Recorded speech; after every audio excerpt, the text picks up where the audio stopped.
तो बचपन से मेरा मैथ्स बहुत ज्यादा खराब था। मुझे 9th क्लास में ही समझ में आ गया था कि मेरा मैथ्स में कुछ नहीं हो सकता। ओए सर, पागल हो गए हो क्या? मैथ्स में एबीसीडी कहाँ से आया? नहीं, मैं केस कर दूंगा आप पे। मेरा वकील किधर है? आयु बेटे चुपचाप अपनी जगह पे बैठ जाओ, तुम्हारा कोई वकील नहीं है। अच्छा 2 मिनट रुको, अभी बुलाता हूँ। कर दिया मैंने मैसेज, आ रहा है।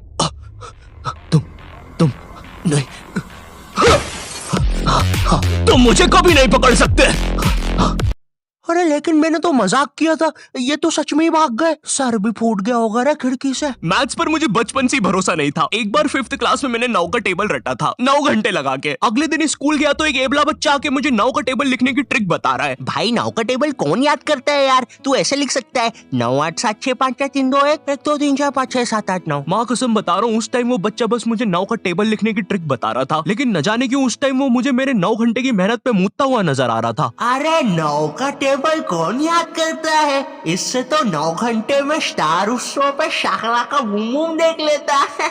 मैंने मैथ्स अकेले पढ़ना ही छोड़ दिया, ग्रुप स्टडीज ही करता था फिर मैं। और ग्रुप स्टडीज ना उन बच्चों के लिए होती है जिन्हें पता होता है कि कौन सा चैप्टर कैसे करना है। ये बच्चे ना अलग ही होते हैं। इनकी कॉपी में मोर का पंख होता है, मोर की कॉपी में इनका पंख होता है। इन्हें पता है कि इन चीजों का हमारे जीवन में क्या उपयोग है। ये लोग अपने सबसे क्लोज दोस्त को भी पूरा नाम लेके बुलाते हैं। युवराज राजेश पाटीदार, इधर आओ। हाँ भाई, मेरे से ही काम है ना कि बाप को भी बुला के लाना पड़ेगा। ये वो बच्चे होते हैं जो घर में भी स्कूल यूनिफॉर्म में बैठ के पढ़ाई करते हैं। ये बच्चे 1 आवर 45 मिनट्स पढ़ने के बाद 15 मिनट का ब्रेक लेते हैं। नहीं नहीं, हमारे जैसे नहीं है कि 7 घंटे तक एक ही कॉपी के पन्ने को घूरे जा रहे हैं। उसमें भी कुछ याद तो हो नहीं रहा है, उल्टा 7 घंटे लगातार घूरने से पेपर के आर पार अलग दिखना चालू हो जाता है। आर पार दिख रहा है। Super powers. ए अंधे, पढ़ ले चुपचाप। ठीक है मम्मी। अब मैं ग्रुप स्टडीज करता था मेरे दोस्त बंटी के साथ। बंटी बहुत ही भंड बच्चा था पढ़ाई में, लेकिन बंटी ना उन बच्चों में से था जिनके पास कुछ स्पेशल पावर्स होती है। बंटी पास भी थी घूमी हुई चीजें ढूंढ निकालने की। क्लास में किसी की कटर या रबर घूम जाए, बंटी फर्स्ट चार्ट की पता लगा लेता है कि कहाँ पर है चीजें। वो 5 वाली डॉम्स की रबर तो बंटी सूंघ कर ही बता देता था। तुम लोग को आम बात लग रही होगी कि रबर ढूंढने में कौन सी बड़ी बात है, लेकिन मेरे दोस्त क्या तुम्हें पता है, अगर क्लासरूम में तुम्हारी रबर एक बार डेस्क से नीचे गिरी ना तो वो इतने टप्पे खाएगी, वो इतने टप्पे खाएगी, वो 50,000 बार टप्पे खाती है और नाइजीरिया के किसी अनजान टापू पे चली जाती है। आम इंसान के बस की बात नहीं है क्लासरूम में रबर ढूंढना, लेकिन बंटी के बस की है। बंटी कहीं से भी आकाश पाताल या भली साइड वाले जनरल स्टोर से ही क्यों ना तुम्हें तुम्हारी रबर सही सलामत लाके देगा। तो ये बातें मेरे मैथ्स एग्जाम के एक दिन पहले की। ये हैप्पी शिनचैन म्यूजिक क्यों बज रहा है भाई? यहाँ पे इतनी अच्छी सुबह नहीं होती यहाँ पे। ये एडिटर किधर है? रे सेमड़े, तेरे को बोला ना उल्टे सीधे म्यूजिक मत लगाया कर वीडियो में, समझ नहीं आती। प्लीज कोई पुलिस को भेजो, ये मुझे मोमबत्ती के चटके लगाता है। एग्जाम के एक दिन पहले बंटी और मैं साथ में ही पढ़ रहे थे। हम दोनों बहुत टेंशन में थे। मैं इसलिए टेंशन में था क्योंकि ट्रिग्नोमेट्री में जितनी तेज चीजें बदल रही थी उतनी तेज तो मेरी जिंदगी में इंसान भी नहीं बदलते। हे दोस्त, क्या तुम मुझे वो कप दे सकते हो? हाँ क्यों नहीं, 1 मिनट, ये लो। Thank you. बदल गए, फिर से बदल गए। अब वैसे क्या तुम एक जादू देखना चाहोगे? ये देखो, ये एक 5 रुपए का सिक्का है और ये गायब, सिक्का गायब। अरे बाप रे, कहाँ गया वो सिक्का? वो सिक्का कहाँ गया? और एक सेकंड, वो इंसान किधर गया? और दूसरी तरफ बंटी है जो कि एग्जाम के दिन इस टेंशन में है कि उसको 5 रुपए की बूमर के साथ नरेश भैया ने हैप्पी हैप्पी स्टिकर्स नहीं दिए। क्या बात हो सकती है? नरेश भी और मेरे तो संबंध भी अच्छे हैं। अरे ओ भंड इंसान, पढ़ाई कर ले वरना बाप मार मार के बूमर बना देगा। अबे उसमें मारने की क्या बात है? 2 मिनट रुक। ले, बन गया बूमर और बाप मेरा कुछ भी नहीं कर सकता। अभी बर्थडे पे साइकिल दिला रहे हैं, उनकी साइकिल पे बैठ के उनका ही घर छोड़ के भाग जाऊंगा। वैसे तुझे पता है, अगर तू ये नटराज का स्केल अपनी आंखों पे रखेगा तो तुझे एक अलग डायमेंशन दिखेगा। बस इसी चीज से मैं क्लासरूम की खुफिया जगह का पता लगाऊंगा और जब पूरी क्लास लंच करने गई होगी तो मैं साक्षी को लेकर टाइम मशीन में बैठ के कहीं दूर भाग जाऊंगा।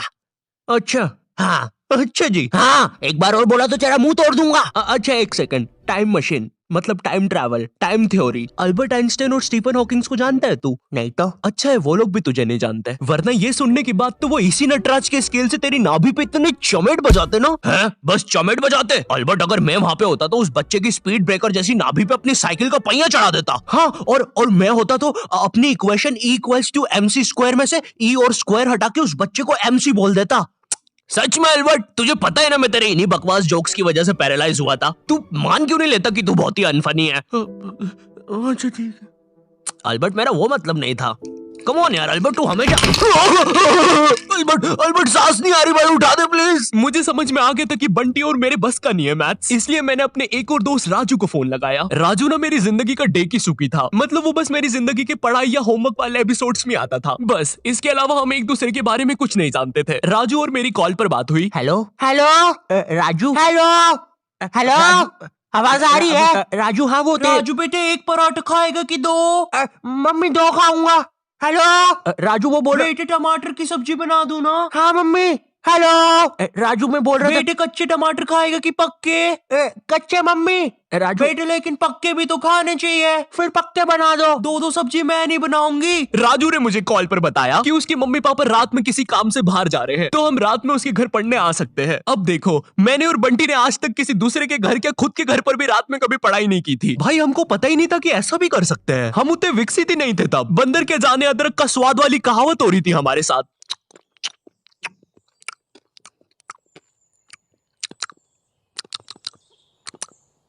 अरे ये क्या स्वाद है, समझ ही नहीं आ रहा। हम दोनों को पता तक नहीं है कि रात में पढ़ने के लिए लेके क्या जाना है। बंटी उधर विमल के झोले बांध रहा होता है। भाई देख, ये वाले झोले के अंदर अपना किराना है और ये वाले झोले के अंदर नाने मंजन का सामान है। और सुन, ये वाला झोला संभाल के रखना, इसके अंदर। अरे मेरा चश्मा किधर गया? अनुपमा देखते समय यही तो उतारा था कि बाहर छोड़ दिया।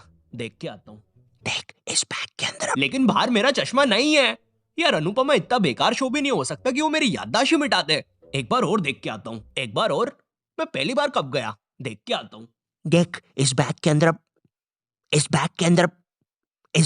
अपने पैसे हैं। और तूने मच्छर अगरबत्ती और भाले बंदूक रख ली है ना? भाले बंदूक क्यों बे? अरे पागल, उधर शिकारी या भालुओं ने हमला किया तो। अरे ओ बंटी पगलेट, ग्रुप स्टडीज करने जा रहे हैं अमेज़न के जंगलों में नहीं। और बस कर, मेरे बाप कितना सामान पैक करेगा? एक रात के लिए जा रहे हैं? हम लोग रात में राजू के घर पहुंचते हैं, ऑफ कोर्स पढ़ाई का सामान लेके, और एक बड़ी सी 5 लीटर की थम्स अप की बोतल भी लेके, जिसके अंदर थम्स अप भी नहीं है, पानी भरा हुआ है। क्यों? किसी को नहीं पता। बंटी लेके आया था और इस भंड मनुष्य से पूछ रहे तो बता भी नहीं रहा। बाद में राजू ने थोड़ा फोर्स किया तो पता है ये भाग के बाहर गया और बोतल के पानी से एक बकरे को भिगा के आ गया, वो भी ठंड में। और ऐसा भी नहीं कि थोड़ा सा भिगा के आया हो, पूरा 5 लीटर भिगा के आया था। भाई वो थम्स अप की बोतल में पता है कितना पानी आता है? वो घर में गिर जाए तो सुनामी आ जाती है, घर भेजाते हैं भाई लोगों के। मैंने कहा भाड़ में गया यार मैथ्स, मुझे पहले बंटी के बारे में जानना है। खैर उस रात राजू के घर जो भी चीजें हुई, उस मैथ्स एग्जाम के एक रात पहले जो चीजें हुई, वो अगर मैं तुम्हें इसी वीडियो में बताऊंगा तो ये वीडियो 20 मिनट की हो जाएगी। और 20 मिनट एनिमेशन बनाने के लिए ना ही मेरे पास पैसे है और ना ही तुम्हारे पास टाइम, इसलिए इस वीडियो का मैं पार्ट 2 बनाऊंगा, वो भी स्टोरी टाइम ही होगा। वो बहुत ज्यादा इंटरेस्टिंग होने वाला है, तो देखना मत भूलना।